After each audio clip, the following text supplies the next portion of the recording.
प्यारे बच्चों, आज हम जानेंगे क्लास 10 का मैथ। पर्सनली आपका चल रहा 4F। अब देखिए 4F में बाबू आपने 1 से 10 जाना, ठीक है। देखिए, और आपने सीखा विकल्प को कैसे सॉल्व किए जाते हैं और लगाया कैसे जाता है, ठीक है। देखिए, लिखने का तरीका आपने सीखा, ठीक है। आप क्या करेंगे, बोर्ड परीक्षा में ऐसे ही लिखेंगे, ठीक है। आप ऐसे लिखेंगे बाबू तो आपको नंबर बढ़िया मिलेगा, ठीक है, क्योंकि सभी को सफाई पसंद है। तो आप साफ सुथरा लिखेंगे तो टीचर भी आपको अच्छा ही नंबर देगा। प्रयास करें, ठीक है। अब देखिए क्या है आपका क्वेश्चन नंबर, हम जानेंगे 11, क्वेश्चन नंबर 11। अब देखिए क्वेश्चन नंबर 11 आपका है क्या, देख लेते हैं। बहुत इजी क्वेश्चन दिया आपका, क्वेश्चन नंबर आपका है 11। अब देखिए भाई 11 क्या है, देखिए अब शुरू हो रहा है, चल नहीं रहा है। क्वेश्चन नंबर है 11, कितना है 11, ठीक है। अब देखिए क्वेश्चन नंबर 11 हम देख लेते हैं क्या दिया इसमें। समीकरण 2x² माइनस 5x प्लस 4 बराबर 0 के मूल है। भाई आपका समीकरण दिया, क्या दिया है, समीकरण समीकरण 2x², ठीक है बच्चों, माइनस 5x प्लस 4 बराबर 0 के मूल है। अब हम जानते हैं भाई मूल कितने होते हैं, 2 ही होते हैं। अब देखते हैं इसका ऑप्शन क्या कर रहा है, मूलों का मान पूछ रहा है कि वास्तविक आभास, ठीक है, पूछ रहा है। देखते हैं क्या पूछता है। चलिए, इसमें पहला विकल्प आपका दिया है, चलिए ये पूछ रहा है। क्वेश्चन नंबर आपका है 11। चलिए हाँ, क्वेश्चन पूछा नंबर 1, वास्तविक कामा समान होंगे। चलिए 4 विकल्प इसके दिए गए हैं। वास्तविक, ठीक है, वास्तविक कामा समान। अब देख लेते हैं भाई वास्तविक समान है कि नहीं है। आपका दूसरा विकल्प इसमें दिया गया है बच्चों, दूसरा आपका दिया है वास्तविक नहीं है। ये भी देख लेते हैं, लिख लेते हैं, वास्तविक नहीं है, ठीक है बच्चों, ये भी हो गया, नहीं है। अगला आपका दिया है वास्तविक कमा असमान है। ये तीसरा विकल्प आपका दिया है वास्तविक कामा असमान है, असमान है, ठीक है बच्चों। चौथा आपका दिया है क्या, इनमें से कोई नहीं। अब देखिए भाई, इनमें से कोई नहीं। अब देखिए काफी बच्चे क्या करते हैं, अटरेंडम में लगा देते हैं, यानी एकदम यदृच्छा, ठीक है, ऐसे बिना सोचे समझे लगा देते हैं। अब देखिए हमने इसको, ठीक है, इसका नियम भी आपको बताया है, ठीक है। आपके 4 कंडीशन होती है, चारों हमने लिखवा दिया, ठीक है बच्चों। अब देखिए क्या करते हैं, तो इसका नियम निकालेंगे। सबसे पहले क्या करेंगे हम, समीकरण ax² minus ax² plus bx plus c से क्या करते हैं, तुलना कर लेते हैं। तुलना करने के बाद हम विभेदकर का सूत्र लगा देते हैं। अगर आंसर माइनस में आ जाता है तो मूल काल्पनिक वास्तविक नहीं है, 0 आ जाता है तो मूल समान होंगे, ठीक है। सब अपने कंडीशन आपको बता दी गई है। तो जानेंगे हम इसमें बच्चों, देखिए आपका है समीकरण, ठीक है, समीकरण हम ऊपर की तुलना कर रहे हैं, विकल्प तो हो गया आपका। समीकरण ax² plus bx plus c बराबर 0 से क्या करना बच्चों, तुलना कर, ठीक है। अब जो x² के आगे हो a का मान है, तो a का मान कितना आगे बच्चों, 2 है, कामा जो x के आगे होगा वह b का मान होगा, कितना है, -5, तो -5 हो गया भाई। जो यहाँ अचर पद होगा वह किसका मान होगा, c का मान कितना है, 4, ठीक है बच्चों। अब देखिए क्या करते हैं, हमें मूल पता करना है। फार्मूला हमारा होता है d बराबर b² माइनस 4ac, ठीक है। इसी से पता कर लीजिए आप। v का मान कितना है, -5, तो -5 रख दीजिए बच्चों। माइनस है 4 गुणे a का मान 2 है, रख लीजिए 2 गुणे c का मान 4 है, रख लीजिए इसको भी। माइनस का वर्ग करेंगे प्लस 5 का वर्ग करेंगे 25 हो गया बच्चों। यहाँ माइनस है, यहाँ क्या है, प्लस है, यहाँ भी प्लस है, तो माइनस प्लस का गुणा माइनस हो जाएगा। 4 दूनी 8, 8 चौका 32। अब ये बताइए हमको इसमें बच्चों, इसमें कौन बड़ा है, 32 बड़ा है, 32 का आगे माइनस चिन्ह है, 32 में से 25 जाएगा 7। अब देखिए जब भी माइनस आ जाए तो मूल वास्तविक नहीं होते हैं, ठीक है, मूल वास्तविक नहीं होते हैं, कामा काल्पनिक होते हैं। क्या होते हैं, काल्पनिक। तो भाई इसमें कहीं काल्पनिक है, नहीं है ना, क्या है, वास्तविक नहीं है, यानी मूल वास्तविक नहीं होंगे, कामा काल्पनिक, 2 कंडीशन है। जब आंसर माइनस में आ जाता है बाबू तो इसकी 2 कंडीशन है, पहले लिख देंगे मूल वास्तविक नहीं है, कामा काल्पनिक होंगे। आप दोनों लिख सकते हैं। अब देखिए इसमें कहीं काल्पनिक का है, कहीं नाम ही नहीं है, तो हम क्या करेंगे, वास्तविक नहीं लिख देंगे, आपका आंसर हो जाएगा। देखिए आंसर ऐसे लिख देंगे आप, ये तो आप रफ कार्य करेंगे इसको, ठीक है बच्चों। आप इसमें लिख देंगे आंसर। अब आंसर बताइए कौन सही है, 11 का कौन सा सही है बच्चों, 11 में कौन सा सही है, क्वेश्चन नंबर दूसरा सही है। दूसरा है क्या, वास्तविक नहीं है, वास्तविक नहीं। ठीक है बच्चों, ऐसे लिख देना। क्लियर। चलिए क्वेश्चन नंबर हम 12 देख लेते हैं। क्वेश्चन नंबर 12, क्वेश्चन नंबर 12 पे क्या करा देख लेते हैं।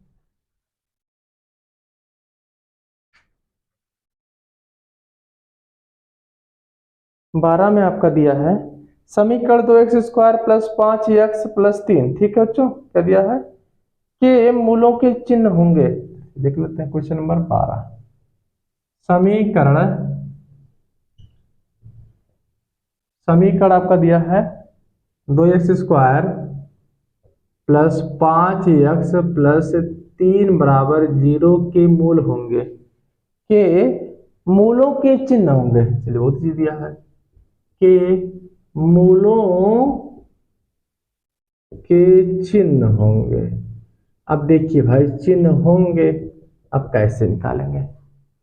अब ये मूल पता करना होता तो हम विविध कर का सूत्र लगा देते। अब इसमें कह रहा है मूलों के चिन्ह होंगे, क्वेश्चन नंबर 12 है।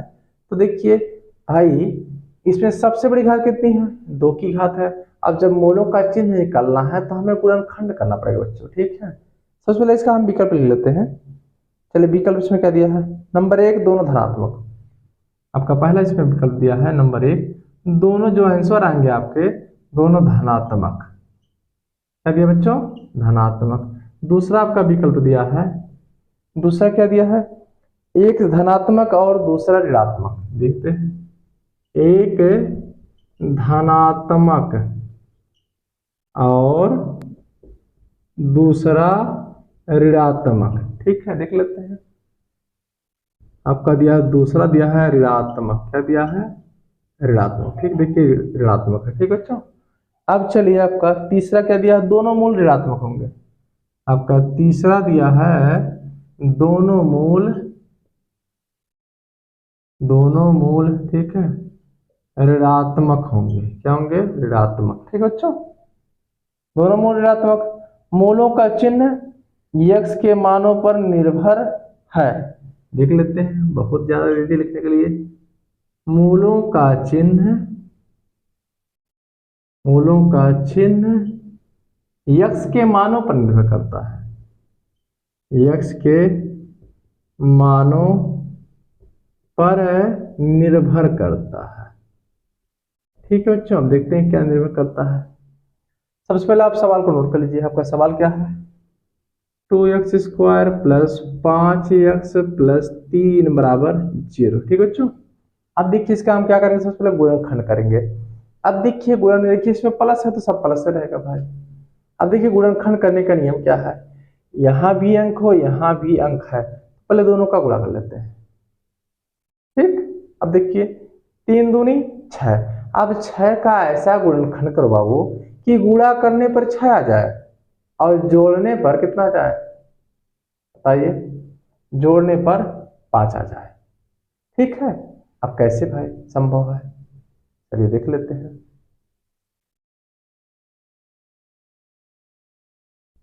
गुणा करने पर कितना लाना है, 6 लाना है और जोड़ने पर 5 लाना है।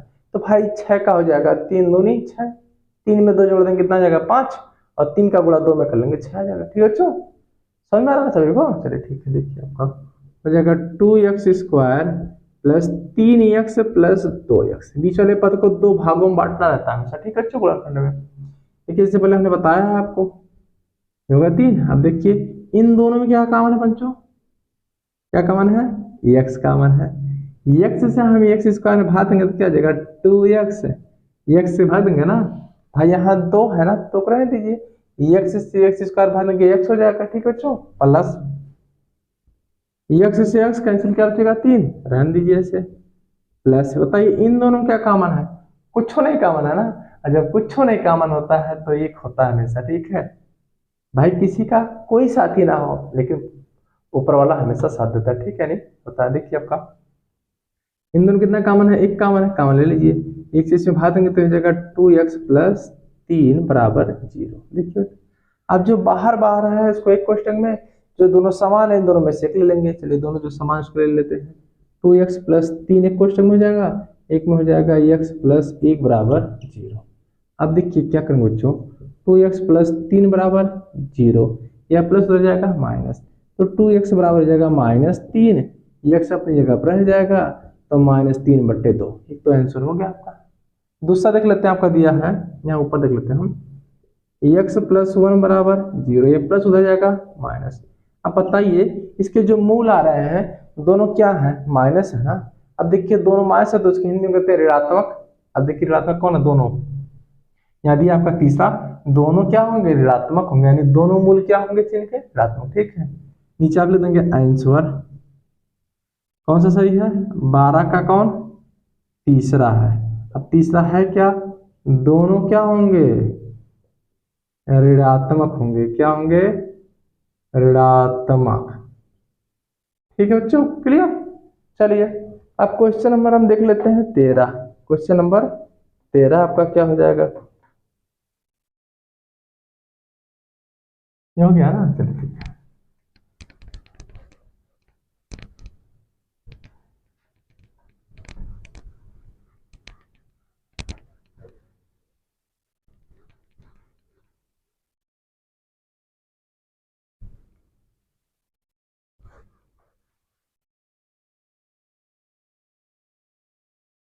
चलिए क्वेश्चन नंबर आपका है 13। 13 देख लेते हैं हम।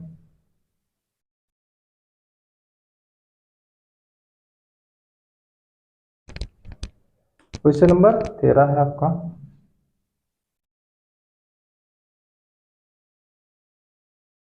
थोड़ा स्केच नहीं चल रहा, देखते हैं। क्वेश्चन नंबर 13 है,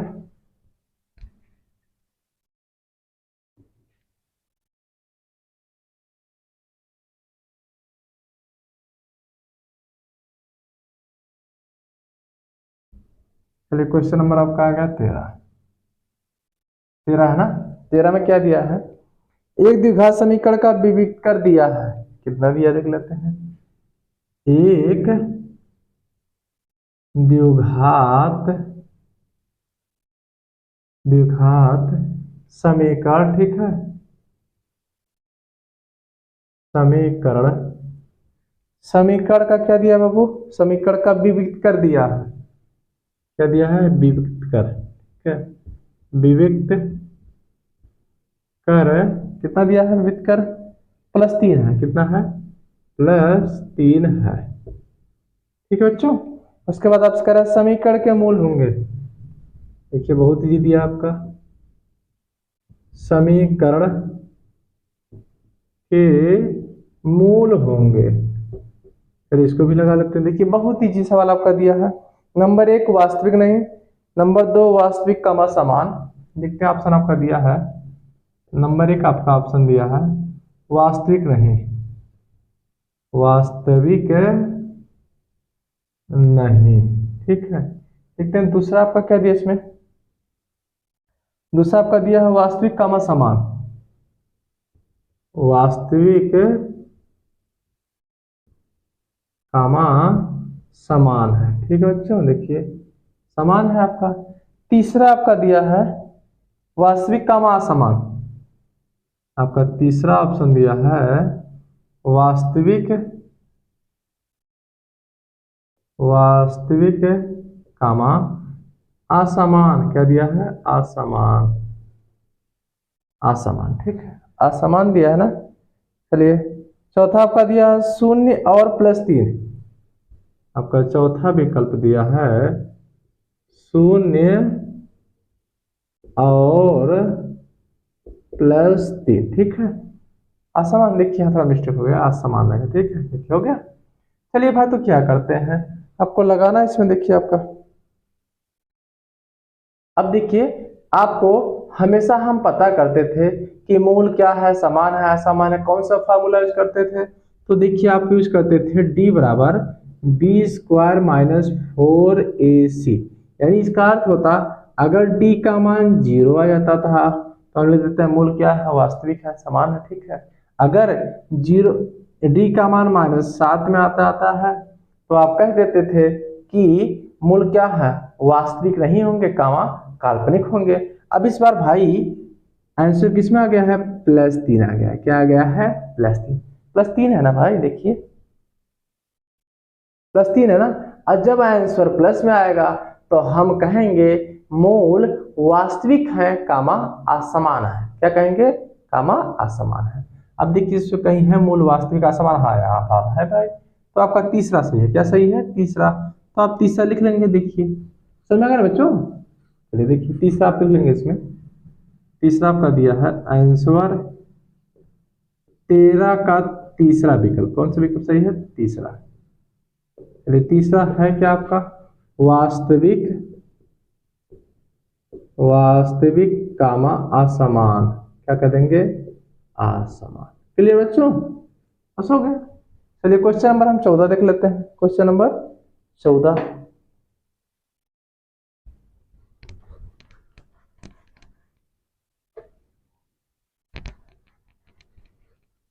चलिए 14 में क्या है आपका देख लेते हैं। समीकरण, क्वेश्चन नंबर 14 है आपका, समीकरण, समीकरण आपका दिया है यक्स कोष्टक में x माइनस 3, यक्स कोष्टक में x माइनस 3, ठीक है बच्चों, बराबर 0 के मूल होंगे, बराबर 0 के मूल होंगे। अब देखिए क्या दिया है आपका आंसर, 1 और -3। पहला आपका विकल्प दिया है 1 और -3। दूसरा क्या दिया है विकल्प देख लेते हैं। दूसरा दिया है 0 और -3, 0 और -3। तीसरा आपका क्या दिया देख लेते हैं। तीसरा आपका दिया है 1 और 3, 1 और 3। चौथा विकल्प आपका दिया है 0 और 3। क्या दिया है, 0 और 3, ठीक है बच्चों। अब देखिए लगा लेते हैं, बहुत ही सवाल है आपका। देखिए क्या करेंगे बाबू, देखिए अभी कल इसको मैंने समझाया था आपको। आपका दिया है x माइनस 3 बराबर 0। जब भी ऐसे आ जाए, ठीक है, तो आप x बराबर भी रखेंगे, ठीक है बच्चों। देखिए यानी जो यहाँ रहेगा, एक बार x बराबर, एक बार इसके बराबर, ठीक है, तो गुणनखंड का नियम होता है। तो भाई देखिए रख लेते हैं, x बराबर पहले क्या हो जाएगा 0, और दूसरा कोष्टक वाला ले लेंगे ना, तो x माइनस 3 बराबर 0। यह माइनस है ना, उधर जाएगा प्लस हो जाएगा। अब देखिए x बराबर कितना है 3, यानी आपके जो आंसर आ गए, पहले x का मान 0 आ गया ना, 0 कामा कितना आ गया 3, लिख लीजिए। अब 0 कामा 3 आपका कौन सा विकल्प सही है, यहाँ रखिए 4, 0 3, लिख लीजिए आप आंसर में। आंसर में आप लिख दीजिए, आंसर में क्या लिखेंगे, 14 का कौन सा सही है, 14 का चौथा सही है क्या आंसर आपका 0 और ठीक 3, ठीक है बच्चों। इसलिए देखिए आपको हल करके बता दे रहे हैं, क्योंकि कभी कभी बोर्ड में क्या होता है, यही आपका क्वेश्चन बन जाएगा, विकल्प नहीं बनेगा, ठीक है, ऑब्जेक्टिव क्वेश्चन नहीं बनेगा आपका। अति लघुत्तरीय बन जाए तो लघुत्तरीय बन जाएगा, ठीक बच्चों। चलिए क्वेश्चन नंबर हम देखते हैं 15। क्वेश्चन नंबर 15,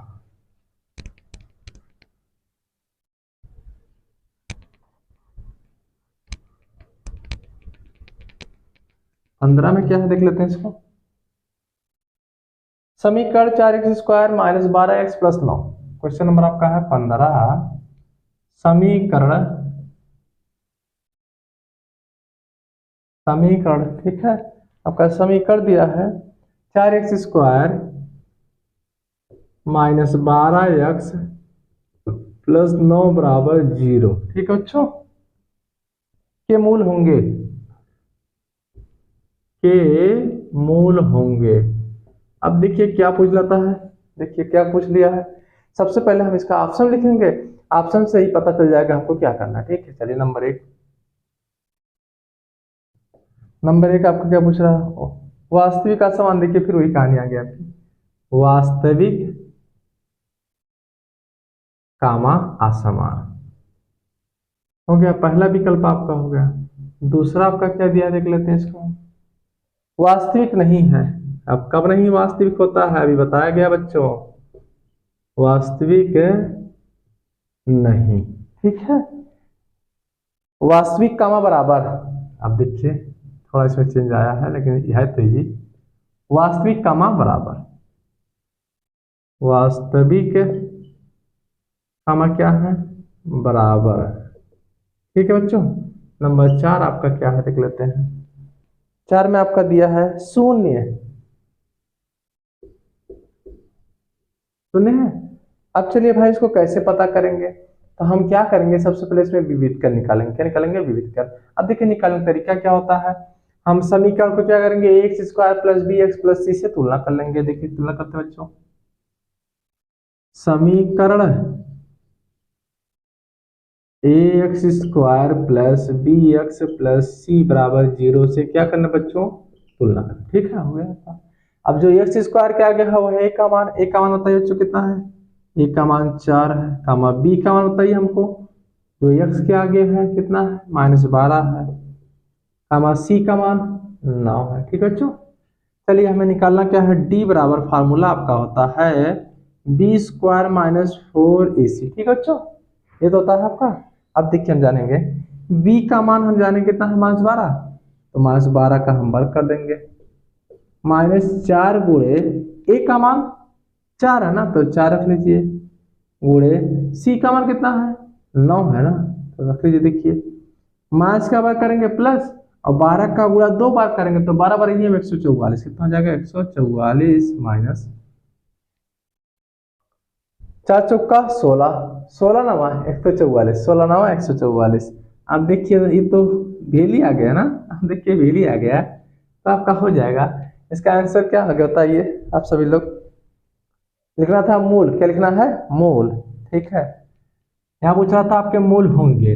अब देखिए ये तो आंसर जगह 0 ना, अब 0 कहीं था आपके कंडीशन में, चारों में नहीं था ना, तो यहाँ हो जाएगा आपका मूल वास्तविक कामा क्या होंगे, बराबर होंगे, क्योंकि जब भी आंसर 0 आएगा तो लिखेंगे बराबर होता है। ठीक है, चलिए आपका हो गया। कौन सा विकल्प सही है बताइए, 0 आ गया आंसर ना, तो आपका कौन सा सही है, तीसरा। अब देखिए क्या है आपका आंसर नंबर, ठीक है 30, ठीक है सॉरी, कौन सा है, 15 का तीसरा सही है। अब तीसरा है क्या भाई, लिख लेते हैं वास्तविक